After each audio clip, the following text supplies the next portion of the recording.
जीवन वृतांत जगत गुरु श्री गुरु नानक देव जी। तृतीय अध्याय। गुरु नानक देव जी की दूसरी उदासीन यात्रा। 30 जनवरी 2026। Compiled bye स्कडेवान। इस अध्याय में 72 कथाएं हैं जो उनके जीवन से ली गई है। तारांकन हर रोज कथाएं कर्म अनुसार पोस्ट होगी। आज कथा संख्या 72। भाई दोदा जी पकरख होके रंधावे ग्राम पंजाब। श्री गुरु नानक देव जी अपने माता पिता जी से विदाई लेकर तलवंडी नगर से अपने ससुराल पखो के रंधावे ग्राम में परिवार को मिलने पहुंचे। इस बार गुरुदेव का वहां पर भव्य स्वागत किया गया। सभी नगर निवासी बहुत प्रसन्न थे।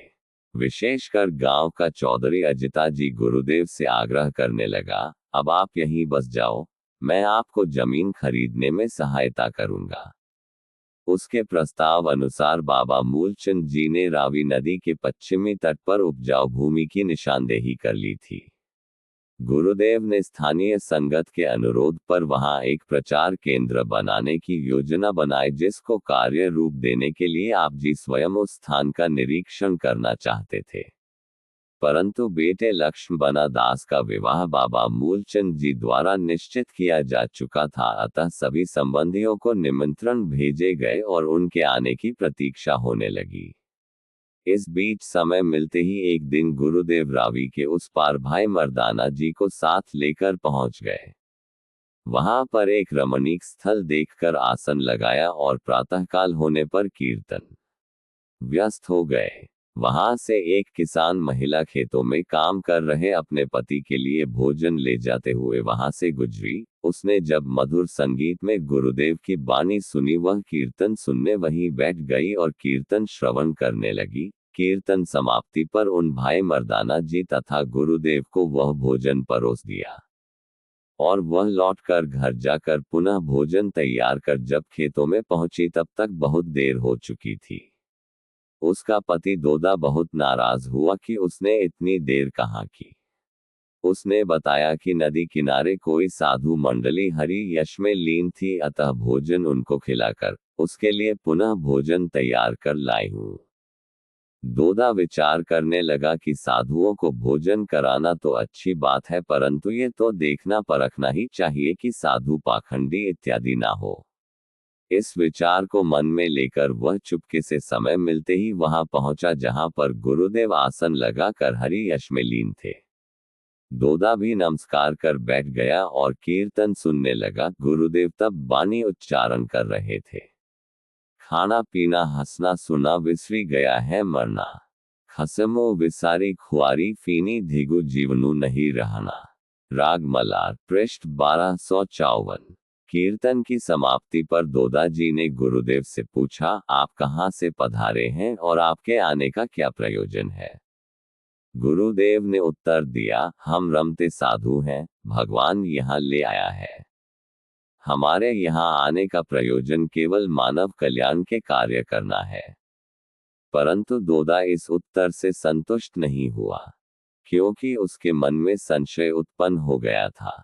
उसने फिर पूछा, आपका मानव कल्याण से क्या तात्पर्य है और हमें आप क्या दे सकते हैं, क्योंकि हमारे पास धन संपदा का अभाव तो है ही नहीं। गुरुदेव ने कहा, वही तो हम कीर्तन में कह रहे थे कि हे प्रभु, आपने हमें अमूल्य मानव शरीर दिया है और अनंत धन संपदा दी है, परंतु हमने कभी तेरा धन्यवाद भी नहीं किया, जबकि हम जानते हैं कि संसार सब मिथ्या है, एक न एक दिन हम सबने अवश्य ही संसार से विदा लेनी है। दोदा गंभीर मुद्रा में, आपकी बात में तथ्य तो है, परंतु ये धन संपदा मैंने अपने परिश्रम से अर्जित की है, इसमें प्रभु का क्या काम। गुरुदेव ने इस उत्तर पर कहा, आप खूब परिश्रम करें, यदि भगवान समय अनुसार वर्षा ही न करे तो खेतों में फसल फूले फलेगी कैसे।